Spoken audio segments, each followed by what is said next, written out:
오늘 성경 본문 말씀은 창세기 44장 27절로 45장 5절 말씀입니다.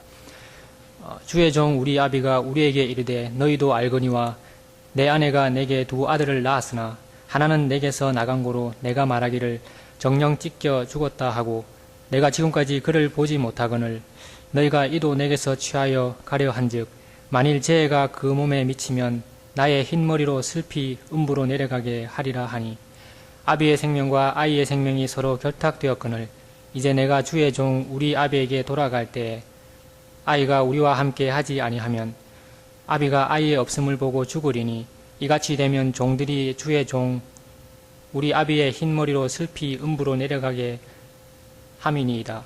주의 종이 내 아비에게 아이를 담보하기를 내가 이를 아버지께로 데리고 돌아오지 아니하면 영영 아버지께 죄를 지리이다 하였사오니 청컨대 주의 종 아이를 대신하여 있어서 주의 종이 되게 하시고 아이는 형제와 함께 도로 올려보내소서. 내가 어찌 아이와 함께 하지 아니하고 내 아비에게로 올라갈 수 있으리이까? 두렵건대 재해가 내 아비에게 미침을 보리이다.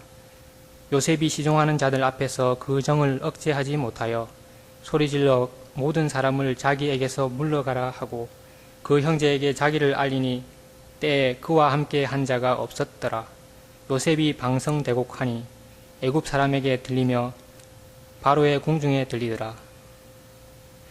요셉이 그 형들에게 이르되 나는 요셉이라 내 아버지께서 아직 살아 계시니까 형들이 그 앞에서 놀라서 능히 대답하지 못하는지라.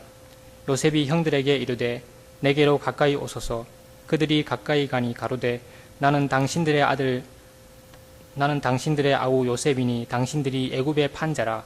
당신들이 나를 이곳에 팔았으므로 근심하지 마소서. 한탄하지 마소서. 하나님이 생명을 구원하시려고 나를 당신들 앞에서 보내셨나이다. 아멘. 아멘. 네퍼빌에는 아파트인데 KT 엄마가 생일 선물로 H마트에 있는 시세이도 코스메틱 선물을 받았습니다. 그래서 옆에 있는 에밀리 엄마에 가서 우리 남편이 생일 선물로 시세이도 화장품을 사줬다고 이렇게 이야기를 하니까 에밀리 엄마가 화가 났어. 남편이 퇴근하니까 당신 이리 좀 와봐. 당신은 내 생일이라고 평생 안 하다가 기껏 하는 게 생일날 빵집에서 빵 하나 사가지고 그걸로 때울려 해. 옆집에 캐디 아빠는 생일이라고 시세이도 비싼 거 사줬대. 화장품. 당신 같은 사람은 용서 못해. 도저히 용서 못해. 남편이 하하하 웃더니 캐디 엄마는 참 안 됐구만. 당신처럼 피부도 곱고 이쁘면은 시세도가 왜 필요하겠어. 그래서 그냥 용서하고 지나갔대요. 예. 우리가 세상을 살다 보면은 참 원든 원치 않든 사람들하고 이렇게 부딪히잖아요. 예? 그래서 고슴도치하고 같아요, 우리는. 예. 가까이 하면은 몸이 부딪혀 좀 따뜻해서 좋은데 나도 찌르고 남도 찌르고. 예. 가까이 하기에는 너무 먼 당신들하고 산이라고 얼마나 고생이 많으십니까? 예. 부대끼면서 사는 게 우리들인데, 그러다 보면은 용서해야 될 일도 있고 용서받아야 될 일도 있고, 세상 살면서 참 별의별 일들이 다 있어요. 일부 예배 때는 하마터면 제가 설교하는 자리를 장로님에게 뺏길 뻔했어. 장로님이 경륜이 많다 보니까 저는 경륜이 짧아서 경험이 없는데 해답을 주니까 제가 내려가겠습니다. 그랬더니 그래도 그대로 하래요. 예. 그런데 우리가 학교를 가면은, 특별히 이제 대학교를 가면은 졸업하려면은 그 전공에 선택 과목이 있고 또 필수 과목도 있어요. 필수 과목은 그 전공을 학위를 받으려면 반드시 해야 되는 것이고, 선택 과목은 뭐 다른 것도 택할 수 있고 적당히 넘어갈 수 있는 것입니다. 그래서 우리들이 제가 얼마 전에도 자매에게 전화를 받았지만, 다 용서한 줄 알았더니 그 인간이 띵동 하고 누를 때까지만 해도 용서가 되더래. 그런데 딱 얼굴을 보는 순간 피가 용솟음 치더래요. 이럴 줄 몰랐다고. 용서가 그렇게 쉬운 게 아니에요. 그런데 하나님은 도저히 용서할 수 없고 용서받을 만한 자격이 안 됨에도 불구하고 용서하라고 그래요. 이것은 예수 믿는 사람의 필수 과목이야. 천국 대학에 입학하려면은 그거 마치지 못하면은 다시 고향으로 돌아가야 돼. 오래 살고 싶은 분은 용서하지 마세요. 천국 갔다가 다시 입학이 거부되니까. 그런데 용서하기도 힘든데 그 용서를 넘어서 내가 이제 용서했으니까 그 사람하고 좀 옛날처럼 오손도손하게 잘 살아보려 하는데 안 되잖아요. 그렇죠? 특별히 남자분들 조금 나쁜 짓 할 때 있잖아요. 여자들은 절대 아내 용서 안 씁니다. 근데 여자분들은, 한국 여자분들은 어지간하면은 눈 감고 넘어가려고 엄청 노력하는데 용서가 다 됐는데도 남편하고 이전과 같은 관계가 회복이 안 되면은 혹시 내가 용서가 덜 된 것인가? 기특의식을 가지기 쉬운데 그러지 마시라 이 말이에요. 용서는 용서고 화해는 화해입니다. 용서는 필수 과목이고 화해는 선택 과목이에요. 자, 이 용서라는 것이 예수 믿는 사람은 예수의 스피릿을 받았으면은 에베소서 4장 31절 말씀대로 그리스도 안에서 하나님이 우리를 용서하듯이 누구든지 용서해야 되는 것인데 이게 참 힘들어요. 힘든데 이 필라델피아에 가면은 에미시들이 삽니다. 그 에미시들이 많이 사는 데가 우리 허쉬 초콜릿 만드는 고향이 해리스버그인데 거기에 많이 사는데 이 에미시들 제가 한번 컨퍼런스가 있어서 갔었는데 가보면은 예배당이 어떻게 생겼냐면은 부엌 옆에 붙어 있어요. 부엌 옆에 붙어 있어가지고 여러분들이 공원에 가면 벤치 있잖아요. 뒤 등거리 없는 벤치처럼 이렇게 쭉쭉쭉 놓여 있어요. 부엌 옆에가 바로. 그래서 제가 거기 성경책을 봤더니 다 독일어로 돼 있어. 찬송가도 다 독일어로 돼 있어요. 피아노도 없어요. 아무 악기도 없습니다. 지금까지도 독일어로 찬양하고 독일어로 성경이 있고 학교도 독일어로 가르쳐요. 독특한 신앙 공동체인데 굉장히 말씀대로 살려고 노력을 하다 보니까 세상하고 격리돼서 살아요.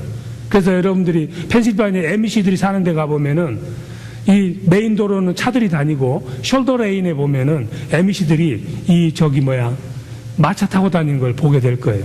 검정 옷 입고 그렇게 사는 분들인데 2006년 10월 달에 그 MEC 시골 학교에 큰 사건이 일어났어요. 어떤 젊은 사람이 그 학교에 들어와가지고 여학생들 5명을 인질로 잡아놓고 바리케이트를 치고 경찰하고 대치를 하는 거예요. 근데 그 사람은 그 학생들 가족하고 아무런 원한 관계가 없이 누군지도 모르는데 그냥 들어와서 그렇게 대치를 하면서 나쁜 짓을 하고 그 여학생 5명을 다 살해를 했어요. 그러고 나서 자기도 총으로 쏴서 자살을 해버렸어. 그러니까 얼마나 사람들이 비분 관계했는지 모릅니다. 미국은 특별히 아이들에 대해서 굉장히 엄격하잖아요. 그래서 미국 영화에는 아이들에 대한 어떤 유괴 사건이 있고 이래도 아이들을 살해한 장면은 절대로 영화에서 상영을 못하게 돼 있어요. 다른 나쁜 짓 하는 것도 영화에서 안 보이게 돼 있는데 하여튼 신문이 떠들썩해지고 저런 사람이 있을 수 있나 하면서 다들 분노를 했고 자살을 해버렸으니 뭐 대책이 없죠. 그런 다음에 그 5명 MEC 딸을 가졌던 부모들이 얼마나 슬펐겠어요. 아무 이유 없이 잘못된 것이 없이 자기 자녀들이 죽었는데 그 자녀들을 무덤에다 묻고 나서 그 살해를 했던 사람이 찰스 로버트라는 사람인데 장례식이 있었어요. 그러니까 이 가족들이 그 자기 딸들을 아무 이유 없이 죽인 그 잔인한 살인자의 장례식에 참석을 합니다. 장례식에 75명이 모였는데 그 중에 반수는 그 부모하고 또 그 부모 마을에서 사는 MEC들이 와서 장례식에 참석을 했습니다. 장례식이 끝난 다음에 이 부모들이 그 찰스 로버트의 와이프하고 아들이 3명 있는데 그 앞에 가서 악수를 합니다. 우리는 다 용서한다고. 얼마나 마음이 아프시냐고 오히려 위로를 하는 거예요. 무덤가의 장례식에만 찾아와 주시는 것이 아니라 이 5가정은 그 찰스 로버트라는 사람의 가정이 비난하니까 이제 아버지가 없이 자식들이 어떻게 살 것이냐, 이 가정을 돕는 기금을 마련하는 일에 앞장서서 그 가정을 돕는 일에 나서는 거예요. 도저히 인간으로 생각했을 때는 이해가 안 되는 일이에요. 그런데 이 사람들은 용서를 하고 사는 것이 크리스천 공동체의 컬처라고 생각을 했기 때문에 슬펐지만, 화가 났지만은 그래도 용서하고 화해의 손길을 내밀었던 것입니다. 얼핏 들으면 쉬운 일 같지만은 정말 어려운 거예요. 더더구나 피해자고 아무 이유 없이 희생을 당한 그 자녀들을 죽인 사람 가정에게 용서의 손길을 내민다는 것은 쉬운 일이 아닙니다. 우리가 얼마 전에 버지니아 텍에서 한국 학생이 2세가 많은 아이들을 인명살산을 했을 때 한국인으로서 얼마나 슬펐어요. 어디 그로소에 갔다가 혹시 미국 사람이 뺨 때릴까 싶어서 얼마나 눈치 보셨어요. 잔인한 흉악범들은 그 민족, 그 국가, 출신 이것까지도 우리가 미워하게 돼 있어. 교활한 살인범이 재판에 가가지고 교수형을 면하면은 사람들이 분노합니다. 저런 사람을 왜 사형을 안 시키냐고 화가 나는 거예요. 아무 이유 없이 죽은 자식들을 슬퍼하는 가운데서도 그 살인자의 가정을 돕는 기금을 마련하는 자리까지 나가는 것은 쉬운 게 아니에요. 그런데 하나님께서는 아무리 슬퍼도, 아무리 화나고, 아무리 억울하고, 저 사람은 용서받을 만한 가치가 없는 사람이라도 할지라도 성경은 뭐냐? 무조건 용서해라. 이 용서는 원래가 불공평한 거니까, 이해할 수 없는 거니까. 가해자가 용서를 비는 것이 아니라 피해자가 먼저 용서하는 거예요. 창세기 3장에 보면은 하나님께서 범죄한 아담과 하와를 찾아옵니다. 너희들이 어디로 갔느냐? 왜 그 열매를 따먹었느냐? 하나님이 따먹지 말아야겠거든. 그걸 따먹었어. 하나님이 상처받았어. 하나님 마음이 아팠어요. 하나님이 피해자예요. 그런데 그 피해자이신 하나님이 가해자인 아담과 하와를 찾아옵니다. 용서는 신비하게도 가해자가 먼저 손을 내미는 것이 아니라 피해자가 먼저 내밀게 돼 있어. 세상에서도 용서의 법을 모르지만은 법원에 민사 소송을 하는 경우에 피해자가 소송을 제기를 하지 원고가 소송을 제기하는 적은 없습니다. 피해자가 너무 억울하니까 사회 공의 기관을 통해서 정의가 세틀다운 되도록 피해자가 돈 들여가면서 소를 제기를 하는 거예요. 마찬가지로 예수 믿는 사람들도 믿음의 공동체에서도 하나님이 정해놓은 법칙은 가슴 아프고 슬프고 화나고 분노고 도저히 용서할 수 없고 그럴 만한 가치가 없는 사람이라 할지라도 상처를 입은 너가 그 사람에게 가서 용서를 말하라는 것이 바로 크리스천의 컬처입니다. 우리가 이 용서하는 것은 개인의 생각이나 내 의지로 안 되는 데가 많이 있어요. 가벼운 용서는 쉽게 되지만은 뼈에 사무치도록 영혼 깊숙한 곳에 확 박혀 있는 상처는 인간은 못합니다. 우리를 용서하신 예수님의 그 용서의 힘을 빌리지 않고는 사람은 그런 용서를 할 수가 없습니다. 스테반이라는 사람이 있었습니다. 아무런 악의가 없었어요. 자기가 만난 예수님이 너무 좋았어요. 그래서 사람들 앞에 예수님에 대해서 이야기를 했습니다. 진리이신 그분, 나에게 생명을 주신 그분에 대해서 열을 올리면서 안타까운 마음으로 예수에 대해서 전했는데 사람들은 그 스테반이 밉다고 돌을 던져서 죽였습니다. 용서할 수 없어요. 하늘에서 벼락이 내려서 저 사람들을 다 죽이고 자손이 씨가 말라야 돼. 그런 상황에서도 예수 그리스도를 제대로 만난 스테반은 마지막 죽어가면서 사도행전 7장 60절에 하나님에게 이렇게 기도합니다. 주여, 이 죄를 저들에게 돌리지 마옵소서. 이 말씀은 예수님이 십자가에서 죄가 무엇인지도 모르는 우리를 용서하고 돌아가실 때에 십자가에서 했던 말씀이세요. 누가복음 23장 34절에 Father, forgive them because they do not know what they are doing right now. 자기들이 지금 하는 짓이 어떤 죄악인지를 모르고 죄를 저지른 저들을 용서하여 주시옵소서. 용서의 이유가 자기들이 지은 죄가 뭔지도 모르고 죄를 짓는 그 사람들을 용서하래요. 용서받을 자격이 눈꼽만큼도 없는데 용서를 하는 거예요. 그 용서를 알았던 스데반은 무조건적으로 용서했던 예수의 용서를 알았기 때문에 에베소서 4장 31절 2절 말씀대로 그리스도 안에서 하나님이 우리를 용서하듯이 어떻게 로마서 5장 8절 아직 우리가 죄인 되어서 예수를 십자가에 못 박는 잔인한 짓을 저지르고 무엇을 한지도 모르면서 내게 무슨 죄가 있어요 하면서 뻔뻔스럽게 살아가는 우리를 위해서 아무 조건 없이 십자가에서 죄를 사하기 위해서 돌아가신 그 예수의 사랑, 그 용서를 알았기 때문에 주여 이 죄를 저희들에게 돌리지 마옵소서 하면서 죽을 수 있었던 거예요. 자, 여러분들 용서가 무엇이겠습니까? 한자로는 용서가 베푼다는 용, 베풀고 서라는 말이 이렇게 여자 밑에다가 시예요.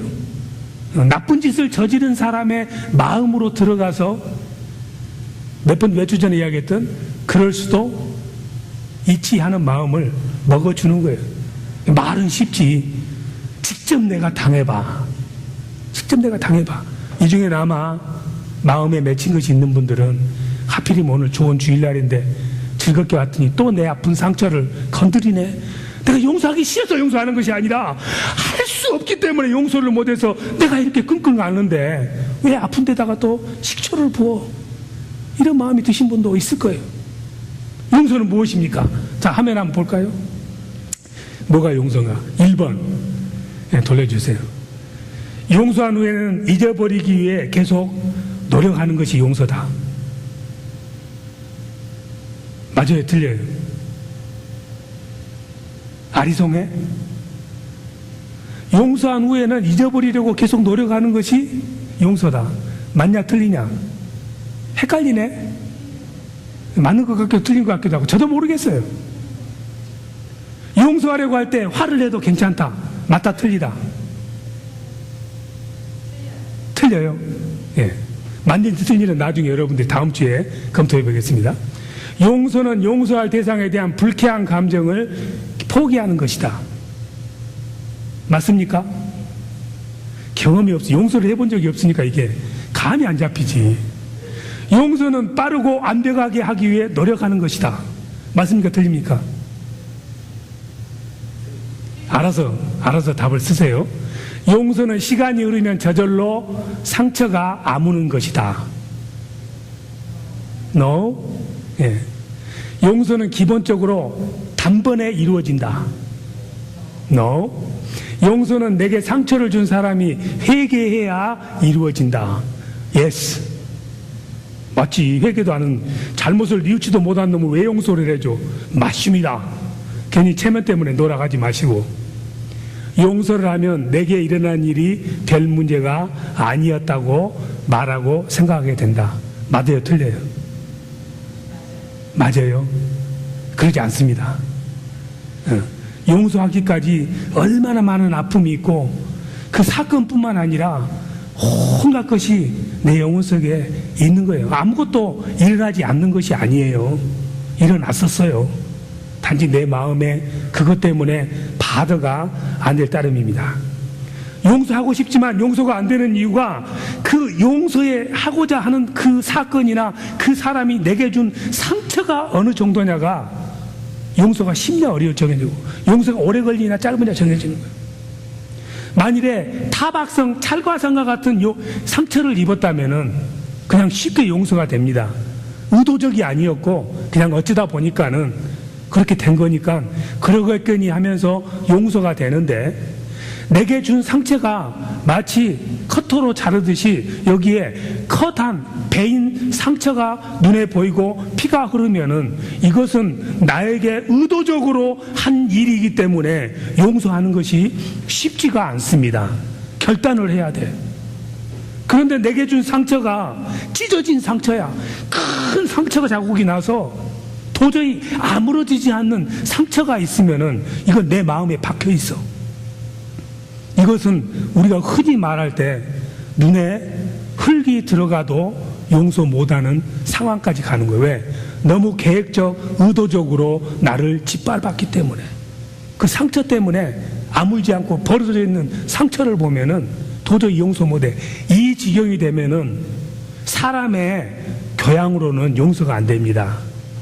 기도해서 예수님이 주시는 용서의 파워를 가져야 용서가 가능합니다. 근데 진짜로 용서 안 되는 아픔은 뭐냐면은 어렸을 때 아무런 것을 모를 때 부모나 친구나 누구에게 당한 상처, 성적인 학대라 할지 어뷰스, 어렸을 때 당한 것은 영혼 깊숙한 곳에 꽂혀 있어서 안 돼요. 나타나지도 않아요. 평생 갑니다. 이런 상처는 특별하게 치유를 받아야 되고 오랜 시간이 걸려요. 여러분들이 당했던 상처가 어떤 것들인지 모르지만은 사람에 따라서 당하는 그 감도가 다르겠죠.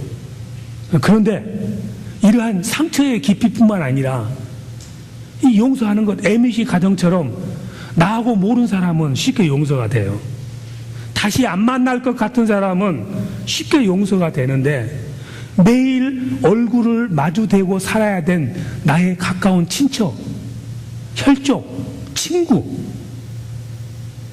뗄래야 뗄 수 없는 관계 속에 있는 사람들에게 상처를 입으면은 이것이 힘들어.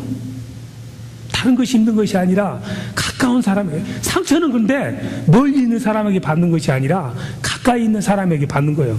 아내가 남편에게, 남편이 아내에게, 부모가 자녀에게, 자녀가 부모에게, 교우와 교우끼리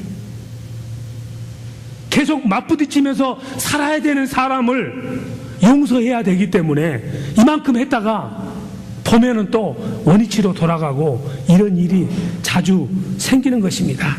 그런데 아무리 그 상처가 크고 아프고 가까운 사람으로부터 받았다 할지라도 예수님께서는 용서는 회피할 수 없는 필수 과목이다 이 말이죠. 천국문에 들어가기 위해서는 이 필수 과목을 수여해야 천국문에 들어가는 겨. 이 땅에 더 오래 살고 싶은 분은 용서하지 말고 계속 흙에 눈이 들어갈 때까지 계속 용서하지 마세요. 용서는 필수 과목이라는 것이 마태복음 6장 14절 15절에 있어요.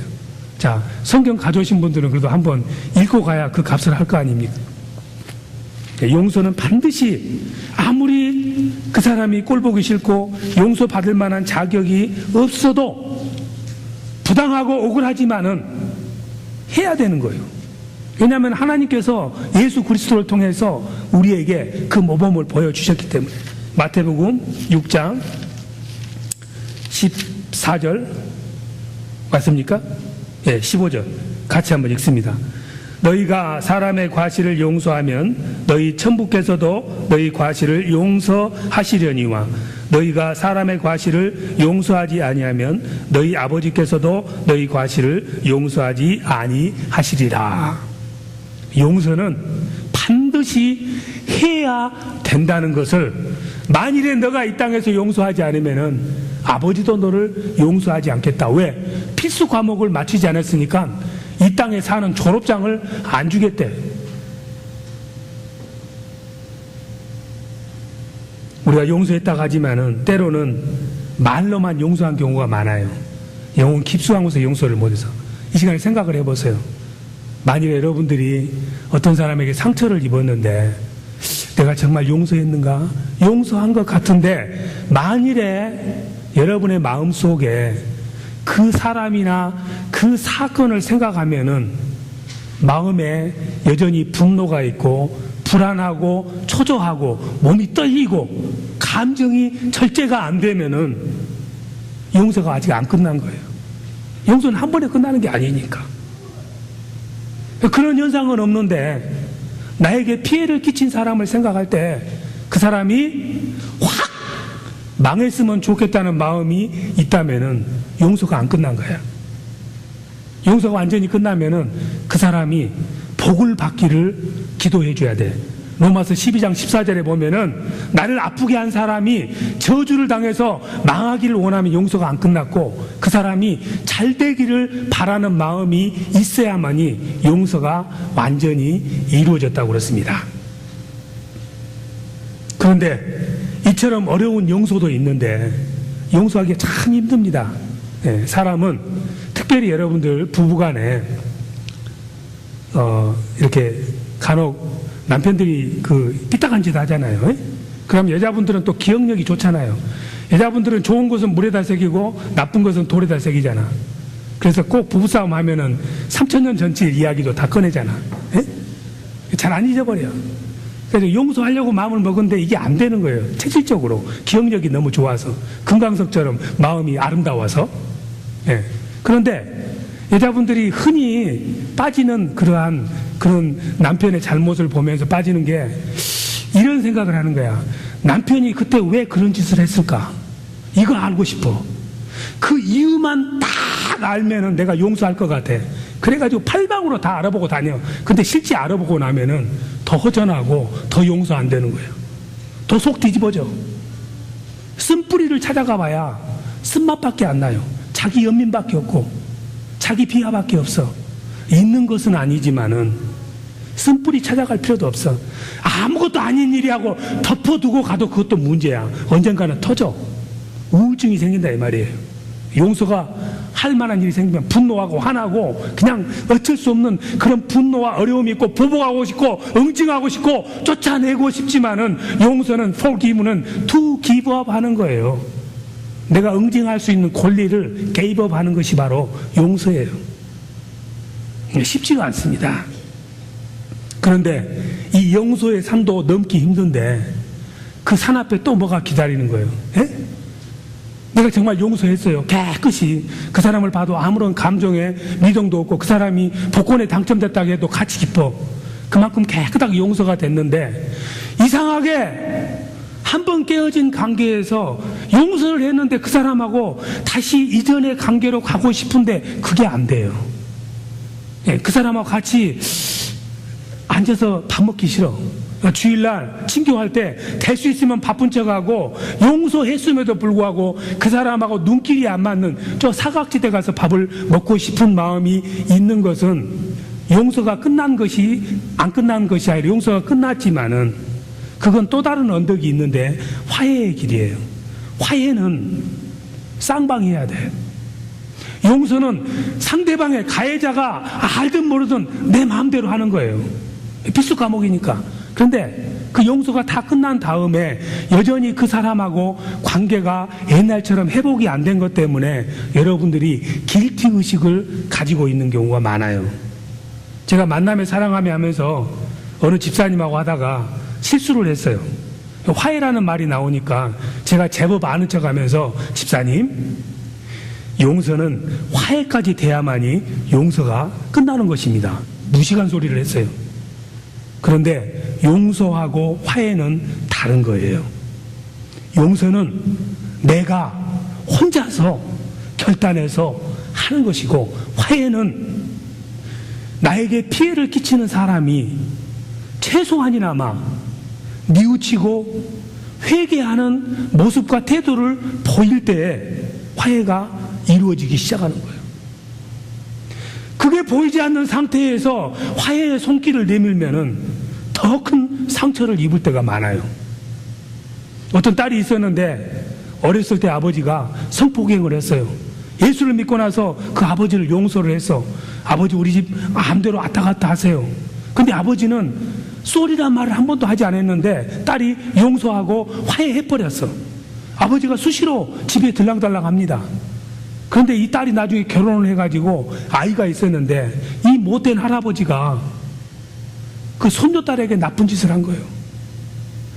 화해를 할 만한 준비가 안 돼 있는데 용서한 사람이 일방적으로 화해를 선포함으로 말미암아서 더 큰 상처가 다가온 거예요. 특별히 이 말씀을 하는 이유가, 만일에 내가 피해를 당한 사람이 아니고 상처를 입은 사람이 아니고 상처를 준 사람이라면은 반드시 내가 당신을 용서합니다 이 말을 들었을 때, 내가 저지른 짓에 비하면은 너무 감사합니다, 내가 잘못됐습니다, 뉘우칩니다, 용서해 주심을 감사합니다, 내 태도와 생각을 바꿔야 돼. 특별히 남편들 아내에게 실수를 했으면은 아내가 그러지, 내 당신 다 용서했어. 그럼 이 남편들은, 대부분 남자들은 이 철딱서니가 없어요. 용서했다고 하면 그냥 다 된 줄 알고, 여보 어디 갈까 뭐 할까, 아나콩. 용서는 했지만은 너거는 지금 나한테 너에 대한 신뢰에, 이 뱅크에 디파짓이 하나도 없어. 신뢰가 제로야. 근데 너하고 어떻게 같이 옛날처럼 놀아줄 수 있어? 못 놀아. 안 돼. 절대 그것은 용서하지 않았기 때문에 그런 반응이 나온 것이 아니라, 그 나를 아프게 했던 사람, 남편이든 누구든 그 사람이 다시 신뢰를 쌓기 위해서 뉘우치고 용서에 감사하고 태도의 변화를 보여야만이 한 걸음 한 걸음 발전하는 것이지 하루아침에 되는 게 아니에요. 지금 남편들, 실수한 분들은 지금 계속 옆에서 이야기하면 이제 체면 깎이니까 그러지 말고 마음속으로 이렇게 이야기하세요. 아내 보지 마시고, 보면 표시나니까, 여보 용서해줘서 참 감사해. 내가 그 용서에 합당하게 무엇을 할까? 당신이 다시 화목한 관계로 가기 위해서 내게 명하는 거면은 뭐든지 다 하겠어. 이렇게 지금 마음으로 빨리 이야기하세요. 표시 안 나게. 했습니까? 예. 가해자가 상처를 준 사람이 최소한의 뉘우치고 반성하는 모습을 보이기 시작할 때, 용서했던 마음에 이전의 관계로 돌아가고 싶은 한 발자국 한 발자국 이뤄지는 거예요. 화해되는 것은 용서하는 것보다 더 힘들어. 그래서 예수님께서는 화해는 선택이다, 상대방에 따라서. 그런데 용서는 필수다. 반드시 용서를 해야 돼. 만일에 예수님께서 용서의 전제로 화해를 해야 된다고 용서하라고 그랬으면은 용서할 사람 아무도 없어요. 화해는 용서한 다음에 사람과의 관계에서 쌍방으로 이루어지는 거예요. 오늘 말씀이 좀 길어졌는데 본문 말씀이 바로 그거예요. 요셉이 귀한 자식 아닙니까? 야곱과 라헬 사이에서 얼마나 부모가 이빼는지 몰라요.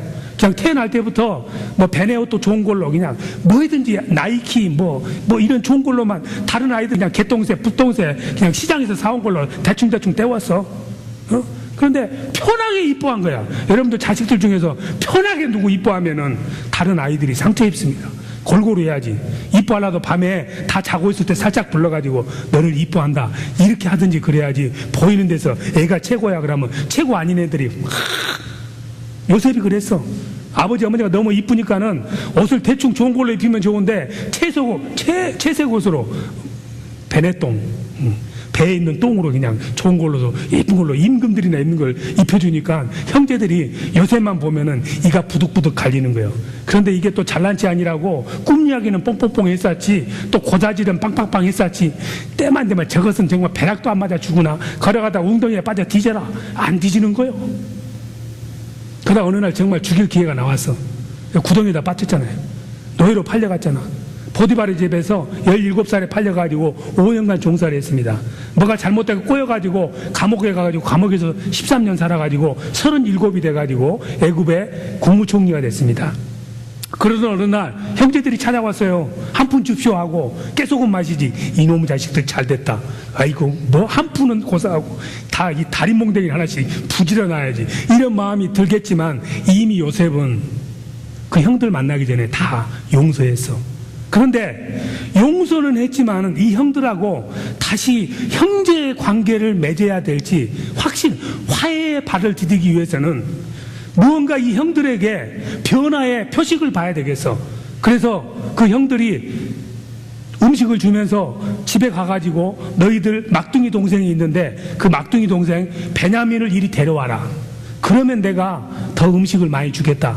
그러니까 가가지고 야곱에게 이야기를 하니까 야곱이 야, 이 형 요셉도 말이지 구덩이 빠져 죽었는데 애가 거기 가면은 어디로 갈지를 어떻게 알겠느냐. 나는 못한다. 아이고 다리를 펴면서 우니까 유다하고 시므온이 아버지 걱정 마세요. 만일에 그런 일이 발생하면 저희들이 거기서 죽지 베냐민은 살리겠습니다. 그래 한번 가봐라. 갔어. 갔더니 요셉이 보니까는 동생이야. 눈물이 나오지. 근데 꾹 참습니다. 미워서가 아니라 그래 곡식 주마. 다 줬어. 그런 다음에 베냐민의 자루 속에다가 은잔을 살짝 집어넣어요. 재밌게 가고 있는데 거기 멈춰라 해가지고 잡아서 다 뒤지니까는 하필이면 베냐민의 자루 속에서 은잔이 나오는 거야. 이 도둑놈들, 내가 너희들을 불쌍히 여겨서 곡물을 줬더니 그렇다고 이 주인이 쓰는 술잔을 도둑질해. 다시 이리 와.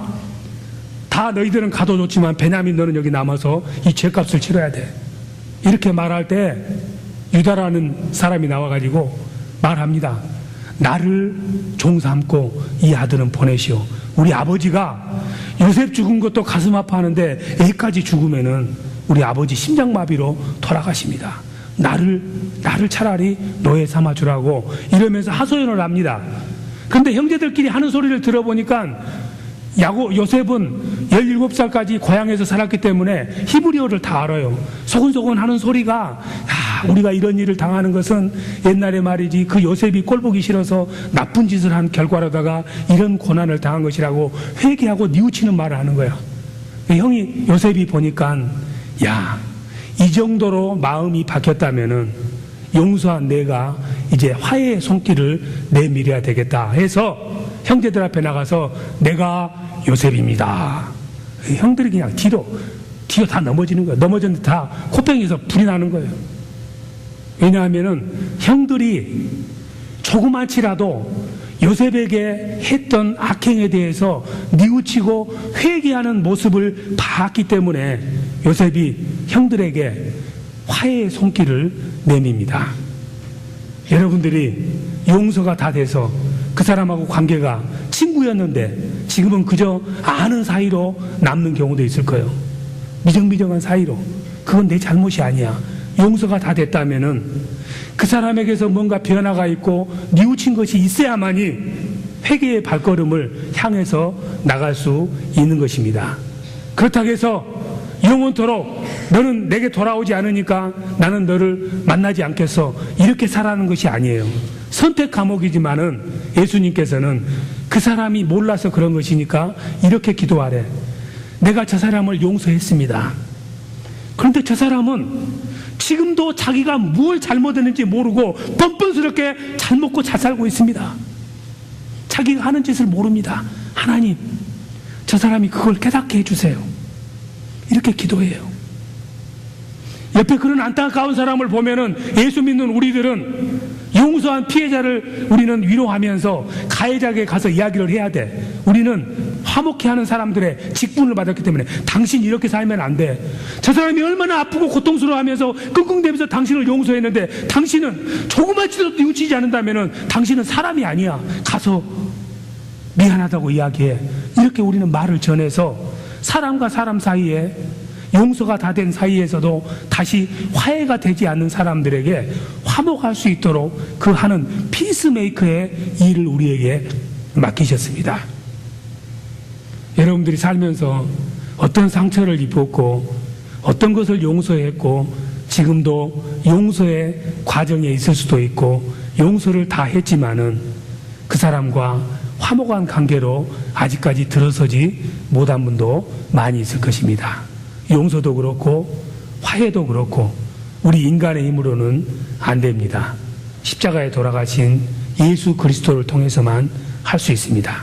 오늘 이 시간에 우리 마음속에 만일에 그런 용서하지 못한 찌꺼기가 있다면 용서가 끝났지만은 다시 관계가 회복되지 않은 것이 있다면 이 찬송하시고 기도하셔서 용서하시고 회복하셔서 이전의 관계를 다시 소유하는 여러분이 되기를 주님의 이름으로 축원드립니다. 같이 찬양하십니다.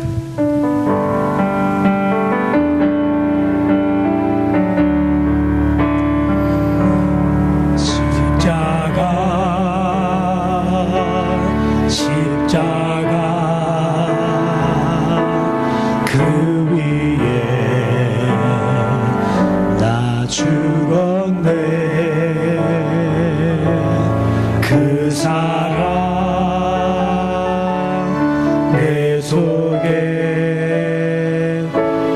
강같이 흐르네. 십자가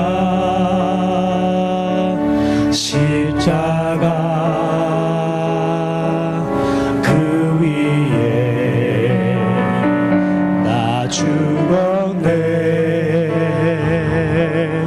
그 사랑 내 속에 강같이 흐르네.